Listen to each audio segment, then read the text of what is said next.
नमस्कार स्टूडेंट्स, राज प्रवीण क्लासेस में आप सभी का फिर से स्वागत है एक नए चैप्टर के साथ। ठीक है, आज का जो हमारा विषय है उसका नाम रहेगा एपी, अर्थमेटिक प्रोग्रेशन, और हिंदी मीडियम वाले बच्चों के लिए समांतर श्रेणियाँ। Class 10th NCERT chapter number 5। इसमें हम लोग टोटल 3 टॉपिक पढ़ने वाले हैं आज। इंट्रोडक्शन टू एपी, भूमिका, nth टर्म ऑफ एपी और nवां पद एपी का, सम ऑफ nth टर्म और n पदों का योग एपी के। तो इस पूरे चैप्टर में जैसे कि हमने अपने टॉपिक या कॉन्सेप्ट का नाम पढ़ा अपने एपी, अर्थमेटिक प्रोग्रेशन। हमें इस पूरी यूनिट के अंदर एपी को ही समझना है और उसके रिलेटेड ये 3 जो नीचे कॉन्सेप्ट्स हैं उनके ऊपर क्वेश्चंस करना है। तो हम एक एग्जांपल लेके एपी को समझने की कोशिश करते हैं, फिर उसके ऊपर कुछ क्वेश्चंस भी करते हैं। चलिए, एपी को समझने के लिए मैंने बच्चों के लिए यहाँ पे एक एग्जांपल लिया है। 2, 4, 6, 8, 10 डॉट डॉट डॉट डॉट, इस तरह से एक एपी है। ठीक है बच्चों, तो अब इस एपी में कुछ टेक्निकल टर्म्स हैं जिनको हमें समझना है, जिसमें कि पहली टर्म है ए, एक टर्म है एन, एक टर्म है एन और एक टर्म है डी। ये टर्म बहुत इंपॉर्टेंट है। एक टर्म है एस एन। ये टर्म्स हैं हमारे पास। ठीक है बच्चों, तो अब ए क्या है? ए को यहाँ पे डिफाइन करते हैं फर्स्ट टर्म,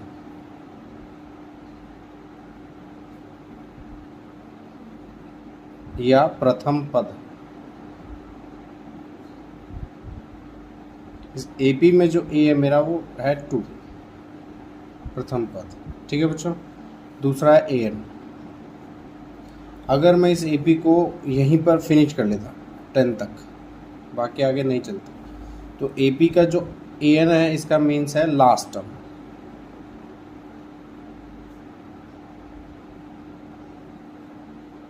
और अंतिम पद। यहाँ पे कितना है मेरे पास? 10। कई बुक्स में इसको एल भी मेंशन करते हैं, तो वो भी ध्यान रखना है। एल मीन्स लास्ट टर्म ही है। एन, एन मीन्स बेटा यहाँ पे टर्म। टर्म को हिंदी में बोलेंगे हम पद, और पद यहाँ पे अगर आप देखेंगे तो 1, 2, 3, 4, 5, एन है हमारे पास 5, यानी कि पद है हमारे पास टोटल 5। ठीक है बेटा, अब ये डी, डी पे मैंने स्टार मार्क इसलिए लगाया है क्योंकि ये डी ही है जिसकी वजह से ये एपी अपने आप में एपी कहला रहा है। क्या है डी? डिफरेंस।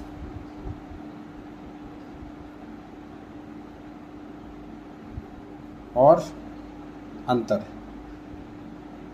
मीन्स 2 टर्म का अंतर। अब इसमें ध्यान रखना क्या है बेटा आपको?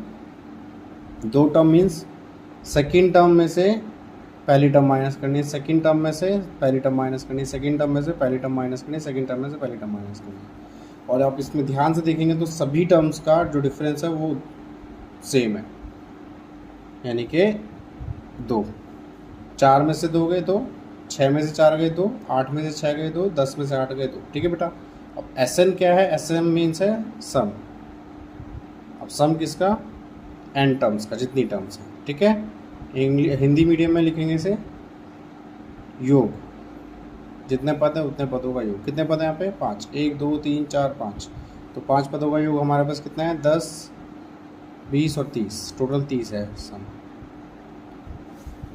तो आशा करता हूँ इस एग्जाम्पल की मदद से आपको एपी का बेसिक इंट्रोडक्शन या फिर भूमिका, जो हमारा पहला टॉपिक है या कॉन्सेप्ट है, वो समझ में आया होगा। नेक्स्ट हम nth टर्म ऑफ एपी या nवां पद एपी का कैसे सॉल्व करते हैं वो हम करके देखते हैं। ठीक है, यहाँ पर मैंने एक एग्जांपल लिया है जिसमें एक एपी हमने कमाना है 2, 4 और 6। अब इस एपी में क्वेश्चन ये है मेरे पास कि इस एपी का आपको ए पता करके देना है मेरे को। ठीक है बच्चों, दूसरा इसमें आपको डी निकाल के देना है मेरे को। तीसरा बच्चों इसमें इसका आपको 7वां टर्म बताना है मेरे को, क्या आएगा, ये n डिफाइन कर रहा टर्म, A7 निकालना है 7वां टर्म। उसके अलावा AN निकाल के देना आपको, AN का मतलब अंतिम टर्म, लास्ट टर्म। ये सारी टर्म्स आपको मेरे को बतानी है। तो ये क्वेश्चन और ये जो टॉपिक है nth टर्म ऑफ AP, ये हमारा क्लियर हो जाएगा। अब इसमें हम देखेंगे बच्चों ए क्या है। ए मेरा है यहाँ पे फर्स्ट टर्म, दो, यहाँ तक आई होप सबको समझ में आ गया होगा। अब डी कैसे निकालना, डी निकालने के लिए सबसे सिंपल तरीका है, first term, second term, third term. Second term में से ऑलवेज फर्स्ट टर्म को माइनस करिए, किसी भी दो टर्म को माइनस करके दीजिए, 6 में 4 घटा लीजिए, 4 में 2 घटा लीजिए, लेकिन ध्यान रखना है सेकंड टर्म में से फर्स्ट टर्म को माइनस करना है। तो 4 में से अगर 2 को माइनस करोगे बच्चों, तो आपका जो आंसर आने वाला है वो आएगा 2। तो डिफरेंस मिल गया अपने को 2। अब आपसे पूछ रहा है A7, अब A7 कैसे निकालेंगे। A7 निकालने के लिए यहाँ पे हमें एक फॉर्मूले की हेल्प चाहिए, जो कि है इन साहब के लिए। वो क्या है, AN इक्वल्स टू होता है A plus N-1 into d. ये फार्मूला थोड़ा इम्पोर्टेंट है और इस सेकंड कॉन्सेप्ट के लिए यही एक फार्मूला है जो यूज़ होगा, ठीक है। तो n यहाँ पे क्या है बच्चों, n यहाँ पे टर्म है। अब इस यहाँ पे इस मतलब टर्म को निकालने के लिए इस फॉर्मूले की हेल्प करेंगे। तो a आएगा सबसे पहले a plus N-1 into D. अब यहाँ पे इसकी वैल्यू शिफ्ट करेंगे, a की वैल्यू 2, n की वैल्यू 7, यहाँ पे n देखो दिख रहा है आपको, 7 - 1 6 इंटू डी की वैल्यू 2। तो सॉल्व कर दीजिए इसको, 6 दूनी 12 और 2 14, तो आपको A7 मिल गया 40, ठीक है। अब हमें निकालना AN। अब AN भी इस तरह से निकल जाएगा, इसमें वैल्यू शिफ्ट कर दी है, A की वैल्यू 2।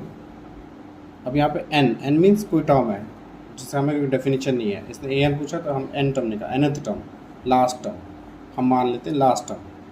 N-1 इंटू डी कितना है आपके पास 2। अब इसको सॉल्व कर दीजिए, 2 plus 2 into n 2n minus 2 1 2, ये कैंसिल आउट हो गया, तो आपके पास nth टर्म आ गया बेटा 2। होप आपको ये सेकंड जो कॉन्सेप्ट है nth term of an AP और n-वाट पद AP का कैसे निकालना है वो आपको इस एग्जांपल की हेल्प से समझ में आया होगा, ठीक है। नेक्स्ट जो टॉपिक है, नेक्स्ट जो इसका कॉन्सेप्ट है AP का, वो रहेगा अपने पास सम ऑफ nth टर्म। अब सम ऑफ nth टर्म निकालने के लिए हम फिर से एग्जाम्पल की हेल्प लेंगे, तो चलिए हम उसकी तरफ बढ़ते हैं। चलिए बच्चों, लास्ट जो कॉन्सेप्ट है सम निकालना है AP का, यहाँ पे मैंने एक AP कंसिडर किया है 2 4 6 8 और डैश इस तरह से AP चलती जा रही है, ठीक है। अब उस AP के माध्यम से हम लोगों को ये क्वेश्चन सॉल्व करना है, ठीक है। तब इस क्वेश्चन में समझेंगे क्या क्या टर्म्स पूछा उसने। पहला क्वेश्चन है बेटा, इससे शुरू करते हैं, A निकालना है। तो A कितना है यहाँ पे हमारे पास, A की वैल्यू होगी बेटा 2। दूसरा क्वेश्चन बोला D निकालो बेटा, तो D निकालने का मैंने बताया सेकंड टर्म में से हमें फर्स्ट टर्म को माइनस करना है, ध्यान नहीं रखना है, ये ध्यान रखना है, गड़बड़ नहीं करनी है बच्चों को, ठीक है। तो 4 में से 2 गए 2, 6 में से 4 गए तो भी 2, 8 में 6 गए तो भी 2। तो आप वो आपके ऊपर है, आप किसको किसको रेफरेंस ले रहे हैं। तो D हमेशा सेम रहेगा एक AP के अंदर, ये ध्यान रखो। कभी किसी AP को AP प्रूव करना हो तो हमेशा उसका D निकाल लीजिए, अगर D की वैल्यू सेम आ रही है तो वो एक AP है, अदरवाइज़ वो AP नहीं है, ठीक है। चलिए नेक्स्ट क्वेश्चन है उसका S8 निकालते हैं। उसके बाद ये हो गया, ये आज ऐसे। अब यहाँ पे आपको समझ में आ रहा होगा 8 मीन्स ये टर्म है n, some of 8th term, ठीक है। 8th टर्म्स का सम निकालना है। अब उसके लिए हमें एक फॉर्मूला चाहिए, अब फॉर्मूला एक ही है यहाँ पे भी, तो थोड़ा ध्यान रखेंगे। Sn का फॉर्मूला अपने पास है, Sn equals to n/2 A plus AN, एक फॉर्मूला ये है। और इसको एक्सपेंड अगर आप कर देंगे तो यही फॉर्मूला हो जाएगा हमारे पास, Sn equals to n/2 2A plus n-1 into में D। कुछ नहीं किया, AN का हमने फॉर्मूला शिफ्ट कर दिया और इस तरह की रखा, ठीक है। तो अब वैल्यू पुट कर लेते हैं, S8 निकालना है। तो फॉर्मूले के अकॉर्डिंग n हमारे पास 8 है, तो 8/2 फिर 2 मल्टीप्लाई ए की वैल्यू बेटा हमारे पास है 2 प्लस एन की वैल्यू अगेन 8 माइनस 1 हो गया 7 मल्टीप्लाई डी है 2। सॉल्व कर दीजिए, कैंसिल आउट हो गया 4, ये हो गया 4, ये हो गया 14, कितना हो गया बेटा ये 18, 4 इंटू 18 मल्टीप्लाई कर दीजिए, 4 8 32, 2 हाथ से लगे 3, 4 1 4 और 3 7, 72 एस 8 टर्म का सम निकल के आ गया। ठीक है, इसमें एक क्वेश्चन और है हमारे पास एस एन। ठीक है, सम ऑफ एन टर्म, यहाँ पे टर्म नहीं मेंशन की है तो हम उसको टर्म एन की टर्म में ही सम निकाल के दे देंगे। फॉर्मूला क्या है अपने पास, n by 2 2a plus n minus 1 into d. ये दूसरा फॉर्मूला आप देख रहे हैं a प्लस ए एन, ये तब यूज़ करना है बच्चों जब ए एन की वैल्यू डायरेक्ट आपके पास पता है, तो इस फॉर्मूले में डायरेक्टली वो वैल्यू पुट कर देनी है और आंसर हो जाएगा। नहीं पता है तो आप सीधा एक्सपेंशन वाले फॉर्मूले पे वैल्यू पुट करिए। ठीक है, एन कितना है अपना नहीं पता है, ए कितना है 2 2 से हो गया 4, एन कितना है नहीं पता है, डी कितना है 2, सॉल्व कर दीजिए, N by 2 4 plus 2n minus 2 कितना होगा बच्चों ये n बाई 2, ये बचेगा बेटा 2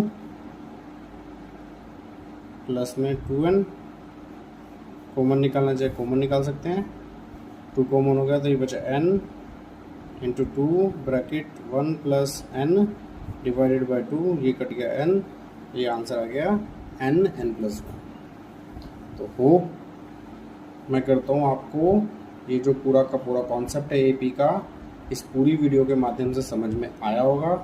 बच्चों इस वीडियो को ज़्यादा से ज़्यादा शेयर करें ताकि बाकी बच्चों को भी हेल्प मिल सके, और चैनल को लाइक ज़रूर करें, चैनल के संग जुड़े, सब्सक्राइब करें, बेल आइकन को दबाएं, और ऐसी ही वीडियो आगे किस कॉन्सेप्ट पे आप चाहते हैं या फिर किसी स्पेशल कॉन्सेप्ट पे वीडियो चाहिए तो हमें प्लीज़ कमेंट करें ताकि हम और बेटर वीडियोज़ आपको प्रोवाइड कर सकें। और अगर कुछ आपको लगता है कि कॉन्सेप्ट में नहीं समझ में आ रहा है या सर ज़्यादा तेज़ी से करवा रहे हैं तो उसके लिए भी आप कमेंट करें ताकि मैं उस चीज़ों को और थोड़ा सा एक रिवीजन क्लास या फिर एक डाउट क्लास करके रख सकूँ। ठीक है, तो चैनल को ज़्यादा से ज़्यादा सपोर्ट करें, और राज प्रवीण क्लासेस में से जुड़े रहने के लिए आपका बहुत बहुत धन्यवाद।